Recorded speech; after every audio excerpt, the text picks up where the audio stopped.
నేను first of all writing major learning నాకు చంద్రశేఖర్ రెడ్డి గారి నుంచి.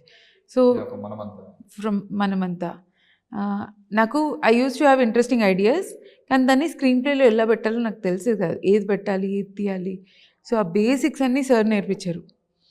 And I'm very thankful to him. Like నేను ఇప్పుడు now writing has become my bread and butter, and he has literally given me a livelihood.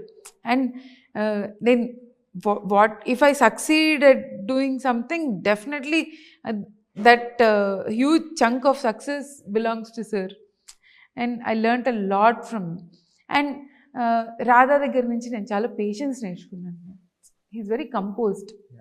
Cinema కోసం almost 6 years wait చేశాడు ఆయన. Is very composed, very patient, is wonderful human being. రాధాతో మాట్లాడుతుంటే నాకు చాలా హోప్ఫుల్గా ఉంటుంది. And Nagi is very different. Nagi ఏది చెప్పరు, చేసి చూపిస్తారు. మాటల్లో కాదు, చేతుల్లో చూపిస్తారు. నాగి సింపుల్గా ఉంటారు, like but his vision is always big and huge. And from that Nagi always dream big is one big thing I learn from Nagi.